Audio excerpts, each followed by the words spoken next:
Matteus 26 vanaf vers 1 tot 16.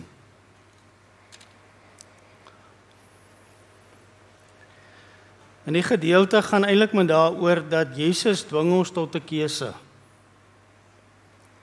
Alle mense wat om Jesus staan, het 'n keuse.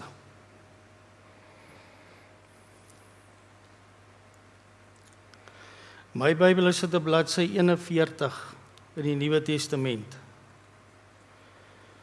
So as die nommers nie klop het, dan is dit dalk by die Ou Testament. Ek is by die 83 vertaling. Kom ons sit so en bid ons net saam. Here, dankie vir hierdie mooi oggend, dankie vir die goedheid, dankie vir die liefde. En dankie dat ons kan weet, Here, U is vanmôre hier teenwoordig deur die Heilige Gees. Dankie dat ons U naam kan eer met ongelooflike lekker samesang. En dankie vir stemme en gesondheid om dit te kan doen. Die gedeelte wat ons nou gaan saam lees, Here, ons ken dit. Maar maak dit weer vir ons nuut en help ons om hier uit te loop met iets anders in ons hart as wat ons hier ingekom het, om Jesus beter te kan dien. En ons bid dit vir oggend nie omdat ons dit verdien nie, maar in die naam van Jesus Christus. Amen. Ek wil hom net sê, môre om Willem. Saam een Posmos burger wat hier sit en Tannie. Het is lekker om julle te sien. Ons kom 'n ver pad met mekaar. Goed, ek lees vir ons, nadat Jesus oor al hierdie dinge klaar gepraat het, het hy vir sy disippels gesê, julle weet dat dit oor 2 dae Paasfees is, dan word die Seun van die mens oorgelewer om gekruisig te word. In daardie tyd het die priesterhoofde en die familiehoofde van die volk bymekaar gekom in die woning van Kajafas, die hoëpriester. Hulle het daar saam planne gemaak om Jesus op 'n slinkse manier gevange te neem en dood te maak. Hulle het egter gesê, nie op die fees nie, sodat daar nie oproer onder die volk kom nie. Terwyl Jesus in Betanië in die huis van Simon die melaatse aan tafel was, het 'n vrou by Jesus gekom met 'n albaste fles, baie kosbare reukolie en dit op sy kop uitgegiet. Toe die disippels dit sien, was hulle verontwaardig. Waarom so 'n verkoosting, vra hulle, 'n mens kon die reukolie vir baie geld verkoop het en dit vir armes gegee het. Jesus het gemerk en vir hulle gesê, waarom maak julle dit vir die vrou moeilik? Sy het 'n goeie daad aan my gedoen. Die armes het julle altyd by julle, maar vir my het julle nie altyd nie. Deur hierdie reukolie op my liggaam uit te giet, het sy my voorberei vir my begrafnis. Dit verseker ek julle, oral waar hierdie evangelie in die hele wêreld verkondig word, sal daar ook vertel word wat sy gedoen het tot 'n herinnering aan haar. Toe het een van die 12 disippels, die een wat Judas Iskariot genoem is, na die priesterhoofde toe gegaan en gesê, wat sal julle my gee as ek sorg dat Jesus in julle hande kom? Hulle het hom toe 30 silwerstukke, muntstukke betaal. Van toe af was hy op die uitkyk na 'n geskikte geleentheid om Jesus te verraai. Hier is 3 partye in hierdie storie. Dis die priesterhoofde, die Sadduseërs, die Sanhedrin, daai klomp bymekaar. Dan aan die ander kant is dit die vrou, Maria, met die olie. En die ander party is Judas Iskariot. En elkeen van hulle het 'n agenda gehad. En dit is eintlik ongelooflik. Nou sit jy met die priesterhoofde. Hulle is die ringkoppe in hierdie hele Israel. So hulle moet die godsdiens in stand hou. So hulle is so ingestel op die wette dat alles korrek gedoen moet word, dat hulle die God agter die wet totaal vergeet het. En nou kom Jesus en hy verkondig 'n nuwe evangelie van liefde, omgee, versorg. En hy begin gewildheid kry. En nou raak dit vir hulle 'n issue. En ek dink die vrees wat hulle gehad het, is dat hulle gaan hulle beheer verloor. Want die volk begin staan nou agter hom en nie aan hulle wat al hierdie wette moet afdwing nie. Nou binne in hulle was daar ook 3 groepe. Die priesterhoofde was absoluut vir die wette. En hulle is die heel groot koppe wat bo-in gestaan het. So hulle moes gesorg het dat binne in hierdie kerk elke wet presies uitgevoer word soos hy moet uitgevoer word. Ek wil amper sê hulle het God op die agtergrond geskuif, want die wette moes nagekom word. So hulle het hierdie ding so gedryf om almal seker te maak niemand trap uit sy spoor uit nie. Dan kry jy weer die Sadduseërs. Die Sadduseërs is die groep wat gehang het met die rykes, die ouens wat aansien het. So hulle moes gesorg het dat hierdie goed ook reg gedoen word. Hulle is deel van hierdie priesterhoofde.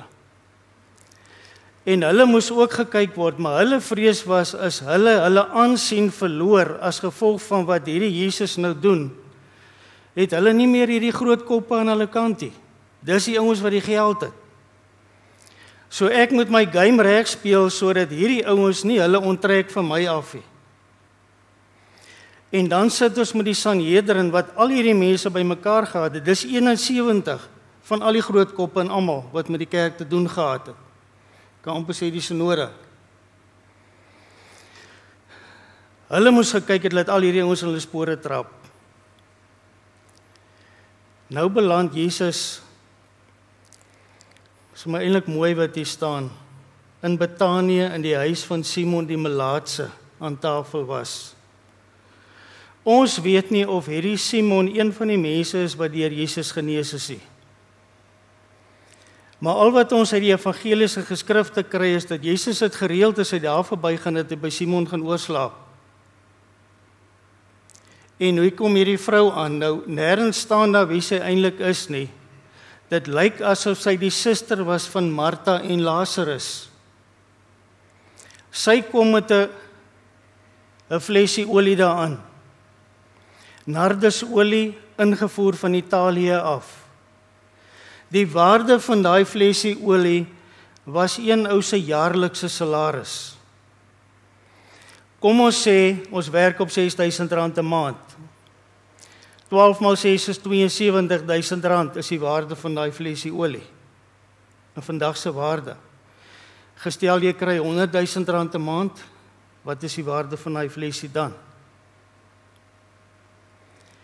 Hierdie vrou het 'n passie vir Jesus gehad en sy het hom lief gehad met alles wat sy het. Sy het alles wat sy gehad het, haar kosbaarste besitting, het sy vir hom gegee. En nou raak die disippels ontstel oor hierdie ding wat hier gebeur, want dink net hoeveel mense kan jy met R72.000 kos gee? En hy sê vir hulle, julle gaan altyd die armes by julle hê, maar nie vir my nie. Dis asof sy iets in Jesus gesien het wat die ander nie gesien het nie. Definitief nie die priesters en die Sadduseërs nie. Definitief ook nie wat Judas gesien het nie. En dis sommer die ongelooflike van Jesus wat ons aanbid. En nou kan jy verstaan hoekom ons altyd konflik het. Party mense sê, maar kom ons bid, kom ons glo die Here. Dat ek 'n vergadering sal gehad het, mense vir my sê, jy kan bid en glo, maar ons moet beplan ook. Ek sê nie ons moet nie beplan nie. Ons kan beplan soos ons wil. Die Bybel sê vir ons, die mens beplan sy pad, maar God bepaal hoe hy hom loop. Wie van julle planne het al met die boerdery 100% uitgewerk, soos wat julle gedink het gaan uitwerk? Of in jou huwelik, of met jou kinders, of by die skool, julle kinders. Jy maak baie planne. Dan kom jy by die huis en sê, ja, dit het nie gewerk nie. God is in beheer van die goed. Maar as daar nie by ons insig is van wie Jesus Christus regtig is, dan mis ons die hele storie. Die Sadduseërs, die priesterhoofde, het Jesus gemis, totaliteit. Hulle het die wet nagehang, maar hulle het hom nie geken nie. Hierdie vrou het iets raak gesien. Jy sit dalk vanmôre hier, jy het 'n storie in jou lewe, wat die Here met jou geloop het. Maar jy wil nie hy storie vertel nie, want jy's bang die mense gaan jou nie glo nie. Maar jy weet vir jou siel, dis jou storie, dis hoe die Here jou gehelp het. Maar ons is bang mense glo ons nie. Daar's 'n klein groepie wat regtig weet wie Jesus is. Ons kry dit te gemeentes ook. Ons kry ouens wat alles wil beheer. Ons kry ouens wat ongelooflik ingestel is op aansien in die vriende wat ek het, en die karre wat ek ry en die huise wat ek het. Die grootste trekkers of 'n vliegtuig of wat ook al. Hierdie vrou het dit vir Jesus gegee. En Jesus sien dit, sy berei my voor vir my begrafnis. Want dit is dieselfde olie wat hulle gebruik het om mense te balsem ook. Die disippels het dit gemis. So wat lê eintlik hier agter? En nou kom Judas in die verhaal in. Hy het vir hulle gaan vra, wat gaan hulle hom betaal as hy Jesus aan hulle oorlewer? En hulle sê 30 silwerstukke. Dis wat 'n slaaf per maand gekos het. 30 stukke silwer.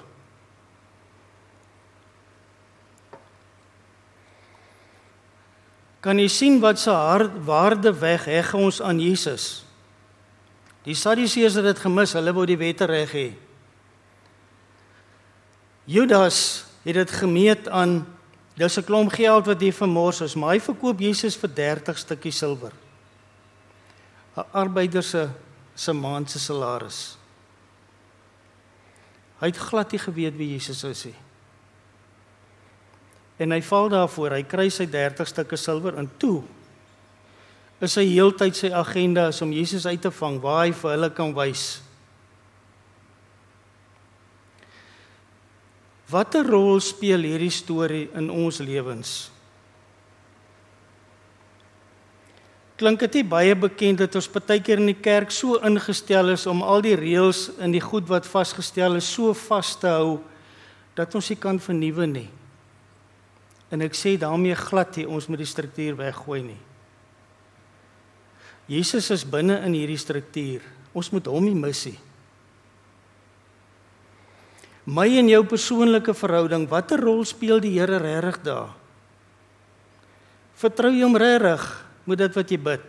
En ek sluit myself in. As jy vanaand gaan na iemand te siek en jy vra vir die Here, wat glo jy gaan gebeur? En onthou, die sterkte van my geloof kan nie vir God oortuig wat hy moet doen nie. Maar ek maak God persoonlik betrokke by hierdie saak. Ek kan nie God se arm draai met my gebed nie. Maar ek sê, Here, kom saam met my in hierdie ding in. Ou Piet sukkel. Sannie se kinders voete raak op. Gert se vrou loop rond. Wat ook al. Raak betrokke hierby. Gee vir ons wysheid en insig hoe moet ons hierdie goed hanteer. Want onthou, dit gaan by Jesus oor liefde, betekenis, waarde, koneksie, 'n plek waar ek behoort. Ons soek dit almal. Ons soek dit in ons huwelike, ons soek dit in ons vriendekringe, ons soek dit in ons werkplekke. As ek dit nie kry nie, voeter dit alles op. Dan doen ons enigiets om dit in die hande te kry. Dis die kern van alles. En dis waarvoor Jesus staan. Sit ek dalk vanmôre en my lewe is vasgevang in my eiendom, of my besittings, of my bankrekening, of met watter voertuig ek ry, of in watter groep ek behoort? Wat is vanmôre in my kop? Wat gaan gebeur as ek hulle verloor? Wat gaan gebeur as ek môre bankrot speel en ek het niks oor nie? Wie gaan my help? En dis altyd vir my die teken. Wie gaan daar wees as ek môre vou? Ek sit eendag by 'n ou wat 'n hartaanval gekry het. Hy en sy broer het vir 30 jaar het hulle 'n fete aan met mekaar oor grond. Die een kry 'n hartaanval, die ander een bel hom en sê, "Mag ek jou besoek?" Die een sê, "Ja, asseblief kom." Nou hoor hy die voertuig stop by die hek, hy stap uit, maar niemand kom in nie. Toe hy daar kom, toe staan sy broer by die hek. Toe sê hy vir hom, "Hoor jy, ons is nou al 30 jaar vir mekaar kwaad. Kom ons sort nie die goed uit dat ons kan saam koffie drink." En die ou wat die hartaanval gekry het sê, "As ons dit doen, ons is weer vir 30 jaar kwaad. Kom ons los dit net."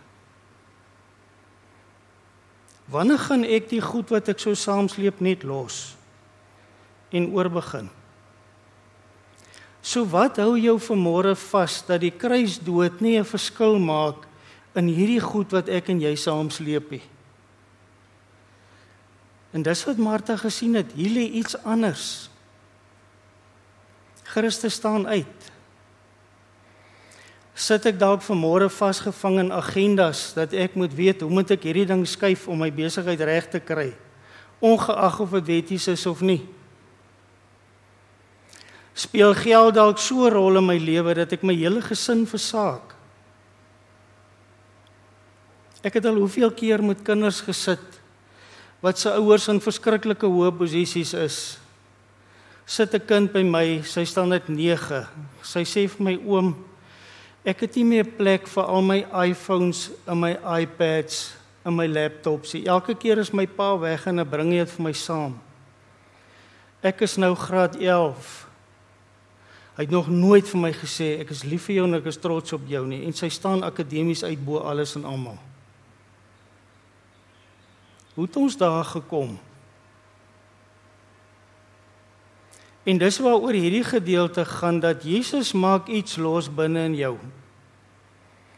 Die Sadduseërs en die priesterhoofde het met 'n ding begin en 'n plan, en hulle het gesê, ons moet hom gevange kry en ons moet hom doodmaak, net nie op die Paasfeesie, want die Paasfees was die belangrikste fees. En hulle was bang, hier kom 'n opstand. En as hier 'n opstand kom en hulle kan dit nie dooddruk nie, hulle en die Romeine werk baie mooi saam, want hulle moet kyk dat wet en orde gehandhaaf word. So sê nou net die Romeine stel nie meer belang nie, dis hulle ook in die moeilikheid. So dan verloor hulle waarde ook.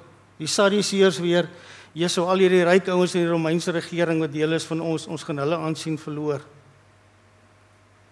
Maar waaroor het dit eintlik gegaan hieronder? Ons mis dit. My gebed is vanmôre dat die Here op een of ander manier net my en jou oë oopmaak. Hierdie gedeelte is nie vanmôre om enige een van ons te laat skuldig voel nie.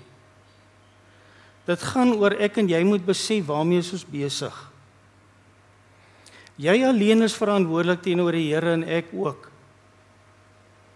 Waarmee is jy besig wat eintlik die verhouding tussen jou en God nou skade doen? Los dit. Wat is die goed wat ek saamsleep wat maak dat ek nie kan leef nie, dat ek nie die Here in die oë kan kyk nie? Los dit, maak dit klaar. En kom oor dit. As jy iemand anders nie kan vergewe nie, vir my gaan vergifnis, ek spreek jou vry, ek sleep jou nie meer in 'n sak agter my aan met 'n ketting nie. Dis wat vergifnis beteken. Beteken nie ek praat reg wat jy gedoen het nie, maar ek sny jou af. Jy gaan nie meer vannag in my kop wees en 2 uur skrik ek wakker met sweet om my nek en dink ek oor wat jy my aangedoen het nie. Dis klaar, dis verby, dis oor. Ek gaan met my lewe aan. Die Here kan dit uitsorteer. Waar staan ek vanmôre in my verhouding met die Here? En daarmee sluit ek af. Ek gaan 'n oomblik van stil gebed gee. Wees eerlik met jouself. Wees eerlik met die Here. As daar vanmôre goed sit tussen jou en die Here, sit dit op die tafel en sê vir die Here, ek weet nie hoe nie. Help my. Gee my wysheid, gee iemand op my pad, doen net iets dat ek kan begin lewe. Die Here wil hê ek en jy moet lewe. Ons moet ophou worry. Ons moet regtig ophou worry en goed saam met ons sleep. En ons moet die Here dien met alles wat ons het. Ek gee geleentheid vir stil gebed en dan sal ek vir ons afsluit.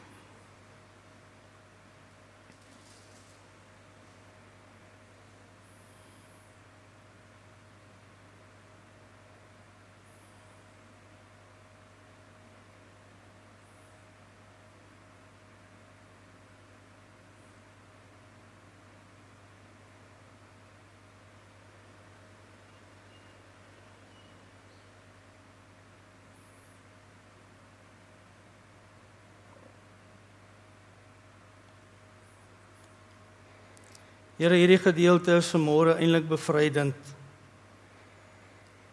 Net om te kan weet, ons kan maar net alles by u voete kom los en dit vir u gee.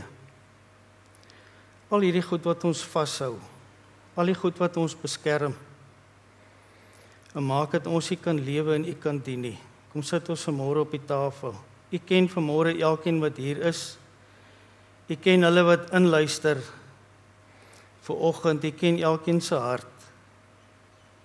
Ons sal vanmôre maar net eerlik wees en sê, Here, ons weet nie altyd om hierdie goed te hanteer nie. Wat maak ons op? Geef ons wysheid om hierdie goed vir U te bring of te gaan hulp soek, maar dit van ons af te haal. As daar vanmôre iemand is wat dalk bitter swaar kry, dat U deur die Heilige Gees hom of haar net sal aanraak. Op so 'n manier dat hy en sy sal weet, ek is hier, gee om, ek weet wat aangaan. Ons bid vanmôre vir elkeen in die gemeente, Here, hulle wat in hierdie week by 'n leë graf of 'n oop graf gaan staan, seën vir hulle. Hulle wat siek is, hy wat ons vanmôre gehoor het, wat 'n hartaanval gehad het en 'n stent gekry het, dankie dat hy leef. Geef vir hom wysheid en insig vir die tyd wat voorlê en herstel hom. En so is daar baie ander, Here, wat ons nie vanmôre van weet nie. Daar is dalk iemand wat sukkel met hulle huwelike of hulle gesinne, of met hulle finansies, of met hulle boerdery of besigheid, of verhoudings of wat ook al. U is groter as dit. En help ons vanmôre, Here, om dit net te erken, dat U in beheer is en nie ons nie. En ons bid dit vanmôre nie omdat ons dit verdien nie, maar in die naam van Jesus Christus ons verlosser. Amen. Ek wil vra dat ons staan en doen ons almal saam hardop belydenis van ons geloof. As jy wil saam sê, is jy welkom. Daarna gaan ons sit en ons het geleentheid vir dankoffers en dan gaan ons afsluit. Ek glo in God die Vader, die Almagtige, die Skepper van die hemel en die aarde, en in Jesus Christus sy eniggebore Seun, ons Here, wat ontvang is van die Heilige Gees, gebore is uit die Maagd Maria, wat gelei het onder Pontius Pilatus, gekruisig is, gesterf het en begrawe is, en ter helle neergedaal het, wat op die 3de dag weer opgestaan het uit die dode, wat opgevaar het na die hemel, en sit aan die regterhand van God, die Almagtige Vader, vanwaar hy sal kom om te oordeel die wat nog lewe en die wat reeds gesterf het. Ek glo in die Heilige Gees. Ek glo in 'n heilige algemene Christelike kerk, die gemeenskap van die heiliges, die vergewing van sondes, die opstanding van die vlees en in ewige lewe. Amen.